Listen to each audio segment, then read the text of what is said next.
Back with another episode of Good Game. I'm Raheem. I'm Jalen. What's up, Raheem? What's up, Jay?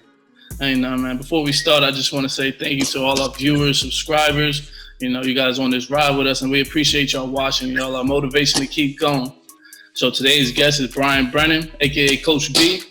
I'm excited. My man is a camp director over at Hoop Ed, and he's assistant coach over at St. John's with the ranked Lady Cadets. What's going on, Coach B?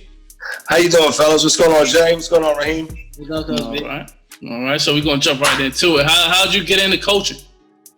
Well, you know, my father was a college basketball coach my whole life. So when I was born, he was an assistant coach at Villanova with Rolly Massimino. Went on to coach at Seton Hall with Bill Raftery, and then was a head coach at Yale. And so I kind of grew up with that, just kind of being like the norm for me. So I got an amazing role model to have. So he's the reason why I got into coaching. Okay, so you was always around the team and practicing with the team, or you was just around? Well, I was around. It was basically my babysitter. When I was little, they just would shuffle me along to practice, and I would just sit around and try and get some shots up. But yeah, it was great. It was an amazing time growing up and being around basketball all the time and loving it the way I do. I was really lucky to be blessed to be born into a family where that was an everyday occurrence. Okay, so how long have you been coaching in the area? Man, I think I would say I got down here in 2005. I think was my first year down here. A good friend of mine, my college roommate at IUP where I played, got a head coaching job at a school called the Potomac School in McLean, Virginia. And he called me and was like, look, I can get you hooked up with this camp situation. At the time, Coach Scribner was working with a guy named Arthur Jackson at one-on-one. And was like, look, I can get you a job working with these guys. You can help me coach here and, get into coaching. I said, man, I'd love to, so came down here around then and, got started through that. So what schools have you coached at since being down here so far? I know you're I started at the Potomac School with Sean Whalen. And then I went over and helped out Mike Glick at Gwynn Park. And then was blessed enough to get asked to help Jonathan out with St. John's. So, but I've been kind of working the whole Upper Northwest area, doing camps and stuff for the better part of the 12 years, 15 years I've been here. So I've got a lot of great relationships, and I love DC tremendously. So been all through there most of my time here. What made you decide to coach women instead of men, or vice versa? Like, what made you do that? That's a great question, Raheem. So at the time, I was coaching at Gwynn Park, and it was just a lot. It was a lot of travel for not much money, which wasn't what I was in it for, but it just was it ended up costing me a lot more money than it did anything else. And once I got to the point where I was like, man, I'm chugging around, and I didn't feel like, some of the, people that were, we were coaching were invested in it the same way that the coaches were. The kids were, they thought they were better than they were at times. So it was getting frustrating. So I took a couple of years off, and I worked with Jonathan Scribner, who's our head coach. That's my boss in real life too. And he had asked me, and I was like, man, I don't know. I just, my aunt played at Virginia Tech, so I had a tremendous amount of respect for the girls' game, but I just didn't know if it was active enough and that, if it would keep me enough that I would be able to trump coaching boys. But I tell you what, fellas, I don't know now if I would go back to coaching boys unless it was an unbelievable opportunity. If I had a great opportunity to go maybe to college or something like that. But the girls' game is it's so much more fundamental. If you are knowledgeable about what you're talking about, girls will run through walls for you. It's a really interesting difference because the girls' game is so much more pure and fundamental. Yeah. So my boss was the coach, the head coach of St. John's, and that's when he'd asked me to do it, and it was 5 years ago, and it's been an absolutely amazing run since I've been there. Okay, so talk about, were you guys ranked when you first came over there? Well, the first year I got to help out Coach Scribner at St. John's, we finished 25-7. We had Kayla Robbins, who just graduated from the University of Michigan. Nia Beverly, Sarah Overcash, man, I don't want to miss anybody. Aisha Shepard, Aisha McCrae, So we were stacked, and we had a great year that first year with them, and then the next year coming back, Jalen Carradine, and we came back and we finished 32. I want to say 32-2 maybe, and we finished top 5. And then the next year we got Azzi as a freshman.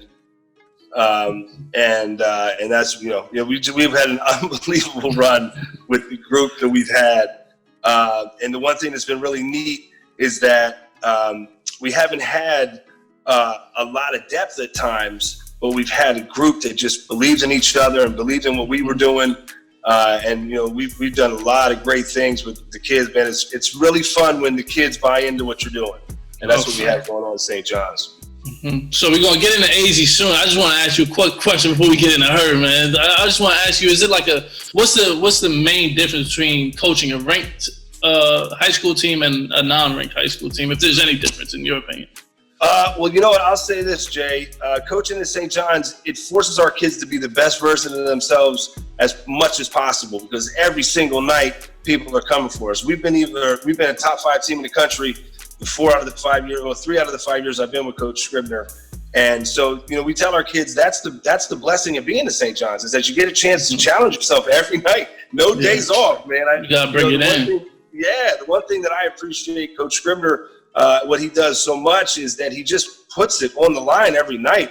We play the best schedule in the country every year or thereabouts, depending on who you're arguing with. Some schools can't leave and go out of their states, but what he does for our kids and what St. John's provides our kids the opportunity is to challenge themselves to the fullest. So that's why you see so many of our kids, when they get to college, they're so college ready. Sydney Wood comes in and starts for the Big Ten co-champs as a freshman. And Nia Beverly started her entire career at Wisconsin. And Amari Carter was great at Penn State and Arizona. And so the one thing that we've tried to do is get these kids prepared. And our strength people are as important as anything for getting to the next level and being ready to go when they get there. So talk a little bit. When was the moment that you knew Azzi Fudd was going to be crazy? It's interesting, guys. So when her mom was the head coach of the school that I was coaching at when I first got here, at the Potomac School. So I first knew Azzi when she was 5 years old, running in and out, and and she saw her at 5 years old, just being a cute little kid running through the office, and then to see what she had matured into the next time I saw her, because at that time I had left and took another job, and so I hadn't seen her for the better part of 7 or 8 years. So the first time I saw her was the year that Ice Shepard was our DC Player of the Year, Gatorade Player of the Year. And we were playing pickup, and I had heard nothing but raves about her, but I had not had the opportunity to see her play. So they start playing, and it is absolutely bodies in the trunk everywhere. I mean, she's just putting people down, and everything looks effortless. And I'm like, this kid's, she was in 7th grade. I was like, that kid's in 7th grade? Like, what in the world? Like, I'd never seen anybody dominate anything the way I watched her dominate kids 4 and 5 years older than them. And so after that first workout that I saw her, that's when I was like, so I was telling a lot of people, especially people I cared about, like, we have this kid coming or possibly coming in a couple of years. She is going to change the whole landscape of girls basketball. Yeah. Like, that's how unbelievable she is. And my dad's one of those guys, like, slow down. I've done this for a long time. I've had they beat Syracuse in the NCAA tournament when my dad was coaching in Vermont. So he's been through a lot of stuff. So he's always pumped the brakes a little bit. I was like, she's the best player in the country. He's like, listen, it's a big country. So slow down. And but I'm like, but you guys know, once you see her, it's different. She's crazy. She's crazy. And so what happened then after that, when we knew she was coming, and we had Malou, and we had Carly, and we had Sydney Wood, and those are all kids that played with her previously. So we knew when she was coming in that we were going to have a chance to be really special, because she was just that special. And some of those kids like her, like, she plays up all the time. So, like a lot of times kids her age don't even know how ridiculous she is. Because she ain't playing with her age group. Exactly. You know, I've been talking to a lot of top players, and they always say since they were young kids, they just always played up. I think that's the difference maker. That's how you get ready to just always be ready to play at the next level. So 100%. I would tell parents, play your child up as much as you can without the chance of them getting hurt. I mean, there's certain size differences that, you know, body types, you just don't want to take the chance and a kid getting run over by somebody bigger. But if you can get a kid to play, because once you adapt to the speed, your skill set, as long as you have it, it's going to be better. But the sooner you adapt to the speed, then you become a better basketball player faster. I mean, Raheem was having this debate. He said I took it too far, but I said she's going to be a future WNBA Hall of Famer. Listen, let me tell both of you guys, that might be one of the easiest bets to win. I'm telling you. I'll say this, Raheem and Jalen. If she could be drafted in the WNBA draft tomorrow, she would have been one. Yes. I'm saying that right this second. I'm telling you. Just put in perspective. Her freshman year, you guys are familiar with the 50-40-90 club? Yeah.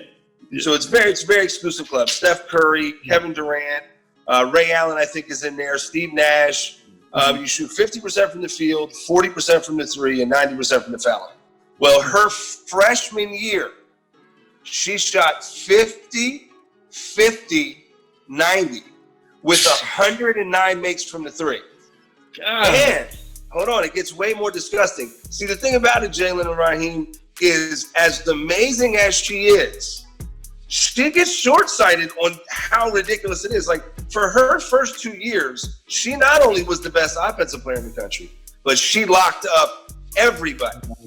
She was the best defensive player in the country, too. So game plans, you know, when you game plan, it's a big deal. We played McNamara. They got three McDonald's All-Americans when we played them. Madison is a McDonald's All-American. Aaliyah Matharo might have been better than both of them at times, definitely against us. McDonald's All-American, had a big year at Mississippi State. And Jakia Brown-Turner is a McDonald's All-American. Azzi takes one of them, done. That's it. It's over. So it just changes the way you guard when you don't have to worry about that. And think about it. So every night when we had somebody that was amazing on the other side, you just said, all right, Azzi, you've got her. It was like, all right, we'll figure out whatever else is going on because that person's done. Okay. So we're going to switch gears from St. John's to Hoop Ed now because you're the director of camps over there. So talk about that. How you like that a lot? Love it. I've been doing it since I moved down here. I love kids. I've worked with kids my whole life. I love the whole camp setting. I love being a mentor. I love changing someone's day. My biggest thing with these kids is when you walk in, say hi, say good morning. You have no idea how you can change somebody's day, and that's what I try and do every day, man. I love working with the kids that I work with, and I got to, and as you know, Jay, I get kids that I know. I got their brothers, I got their cousins, sisters, so it's great. I get a chance to see kids grow up. So it's a lot of fun, man. I'm really blessed. I say this all the time. I haven't worked a day in 25 years. That's good. That must be a great feeling. That's something I would love to do. Shoot, say that. Well, you're on your way, my friend. You got the podcast. You got your manager at Georgia State. You're doing big things. Exactly. I'm trying to work, man. Appreciate that. And you guys did a great job on that Wilson documentary too, man. Oh, I appreciate that. Shout out Run This Town. Yeah, that was Run This Town. I appreciate that. Those times that I've worked at Hoop Ed as well, and with you, I always admired how much energy you had early in the morning getting those kids going, man. You just always came in with endless energy. Well, I appreciate that. Especially working with kids, you got to have it. You know what I mean? Because if you don't got it, they ain't going to have it. And if you have it, it's like a lightning switch. It goes right on. And if you got it, they got it. So that's how I try to work it. That's something the kids always do. They're always observing. They know how to get past a couple of people. So that's why you gotta kind of like set the tone with kids early. I like that. They gotta feed pressure. Exactly. So in midst of Corona, how does Hoop Ed look? I know we talked about it a little bit off here. So it's just been a little bit different with the size of the camps. So instead of there's camps I've had at Lafayette on Broad Branch in Upper Northwest where we'd have close to 100 kids. So it's just a much different, layout. We have one coach per 15 kids.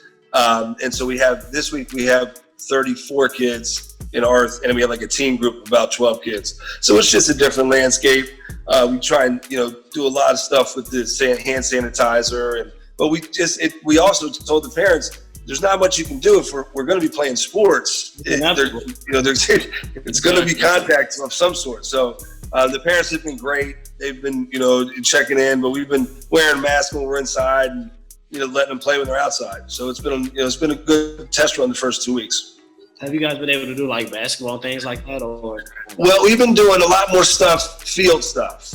Capture the flag, soccer, just things like that where it wasn't like basketball where they're touching it all the time. Just to try and be a little more socially distant, or following some sort of CDC guidelines a little bit.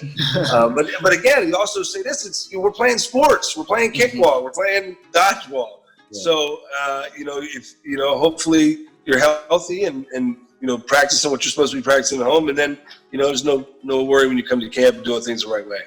Exactly. And I think a lot of people don't even realize that Hoop Ed does a lot more than just basketball. Like it's really caters to a lot more sports. Yeah, this is all sports with these camps that we're doing now.